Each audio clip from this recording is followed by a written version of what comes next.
Polly? Polly? Polly? Polly? Polly? Polly? Oh! Oh, God! Oh, Polly! Help! Help! Oh, oh, help! Help!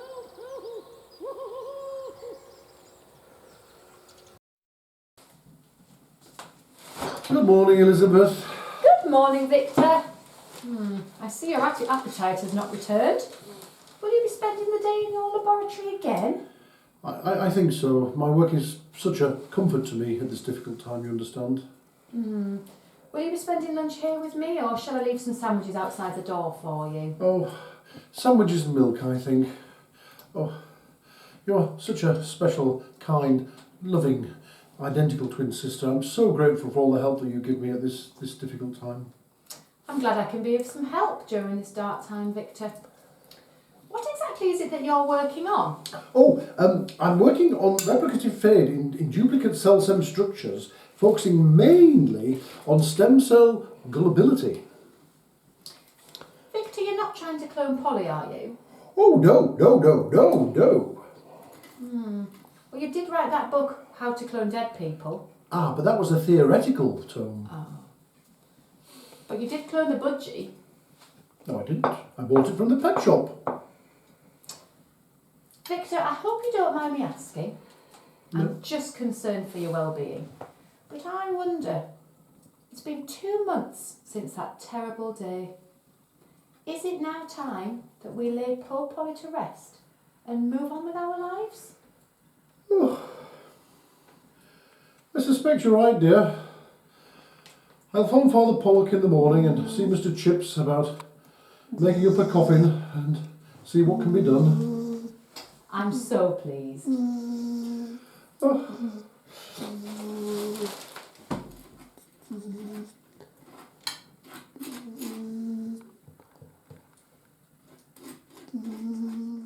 Mr. Chips, how is work progressing? A tongue, my finest hour. I'm totally reusable coffin. See, the trapdoor in the bottom got too stiff in the hole, and we lift out when the punters have gone. How absolutely perfect. Polly would have loved this. She so hated the waste of resources in coffin consumption. And how fitting that her last journey should be on our beloved velocipede. We spent so many happy hours on that together, especially that honeymoon in Paris. She loved the tour of the underground lines.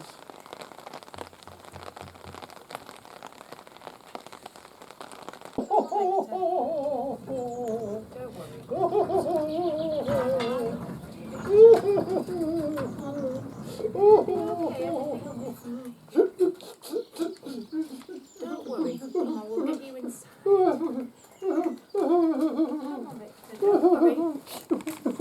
Everything's okay. Come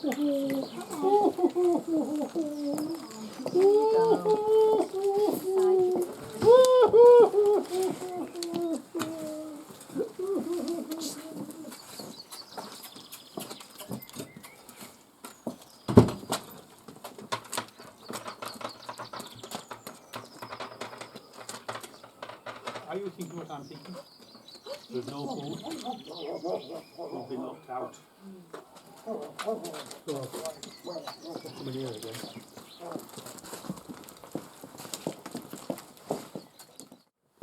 Look, my dear, it's a full moon tonight.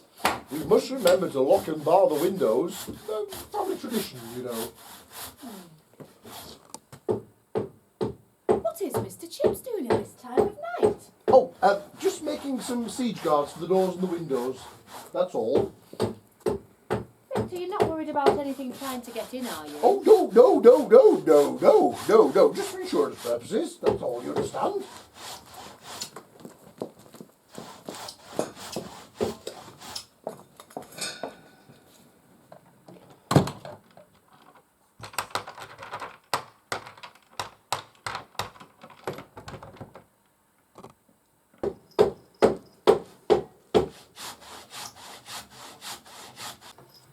Ah!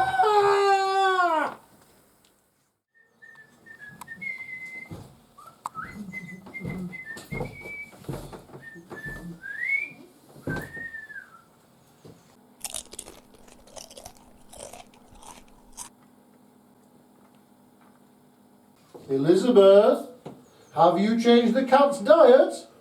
No. She seems set in her ways. In which case, I fear something dreadful has happened.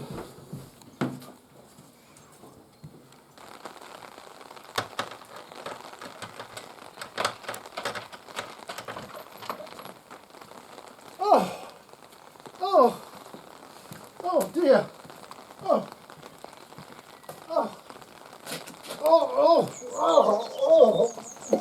Whatever's wrong, Victor? Oh dear. Oh, it's poor Mr. Chips. He's had a little accident with his chisels and saws. Oh, how fitting that he should be the second occupant of his own coffin contraption. Oh dear.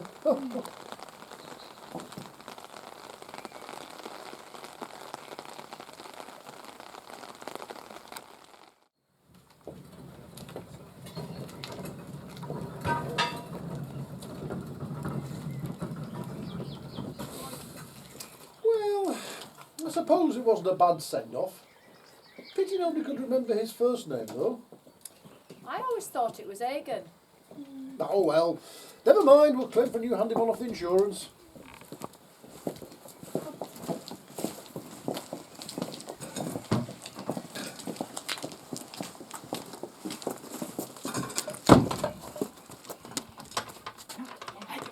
No, it's not again, because it was first time.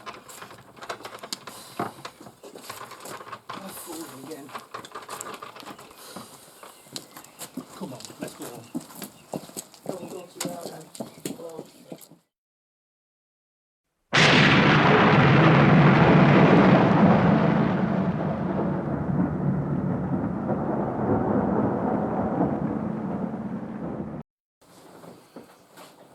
It's very wild tonight.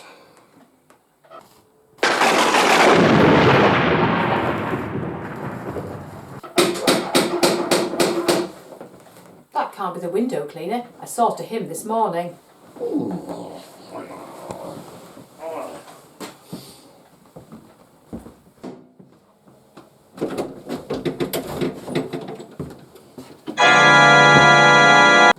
Dr Dorry, Brian Stoker, Claims Assessor from the Underling Insurance Services Company Limited. The scene of the accident is just around in the yard out there. Forgive me, but it is rather inclement. I would rather not go out myself. Now, if you need accommodation, Mrs. Buxom in the local hostelry is very accommodating.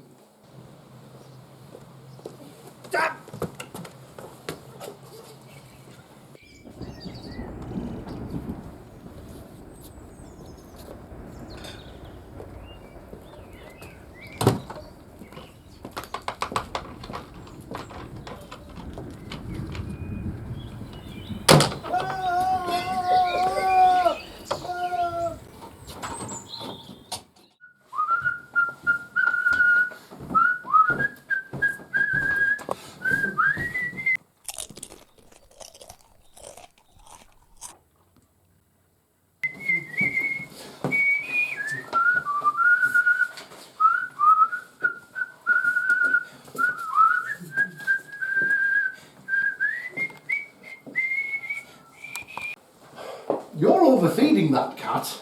I haven't given him anything yet.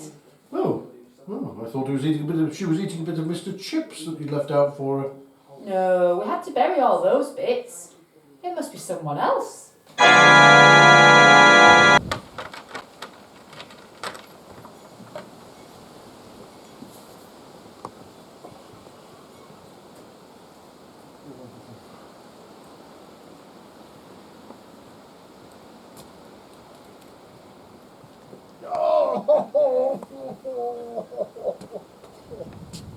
Incredible!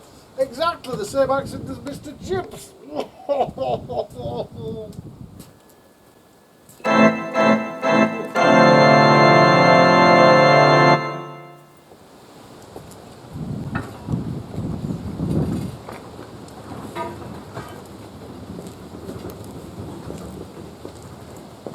Well, that reusable coffin is certainly coming in very, very handy. Yes.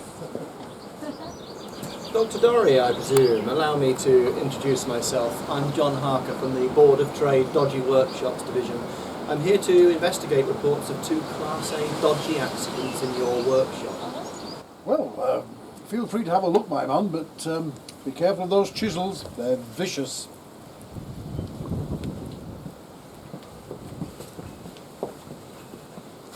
Not very sporting of him to come in daylight, is it? No. Thank you.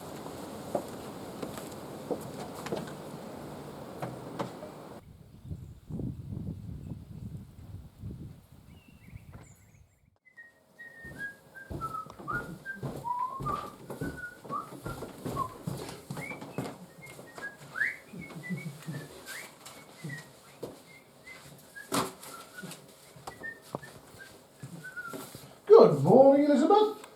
Good morning, Victor. That was a bit of luck, old Stoker signing that claim form before his unfortunate demise. I think I'll put an ad in the co-op window for another handyman.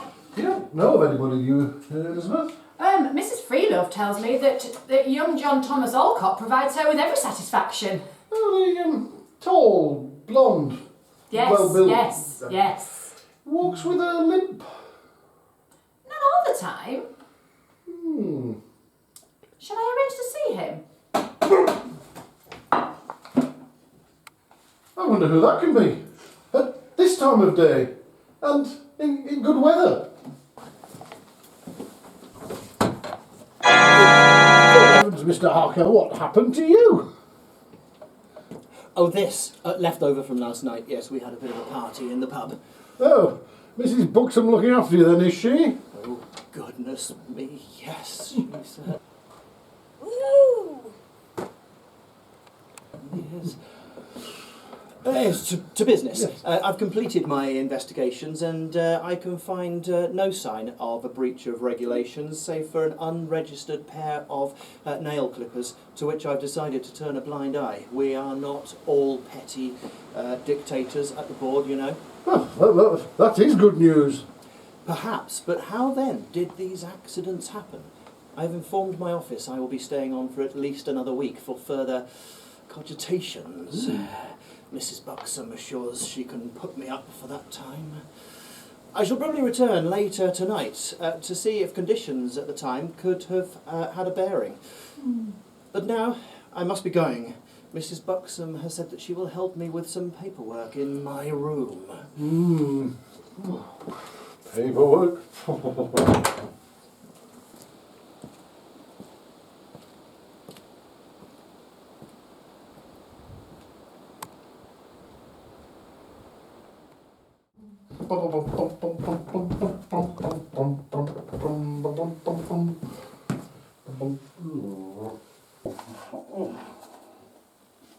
Oh, I say, that's deuced odd.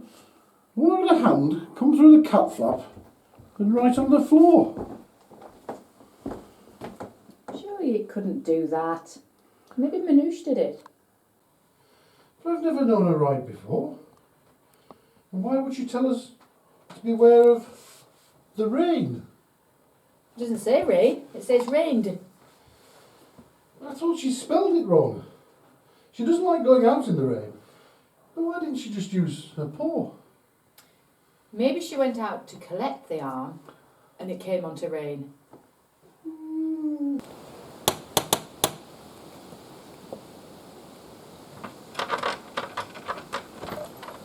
Dr. Dorry, Mr. Hacker has disappeared.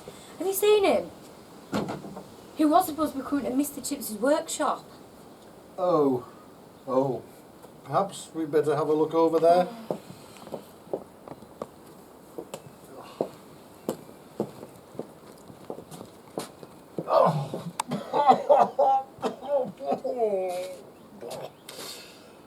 Well, the good news is we found him. The bad news.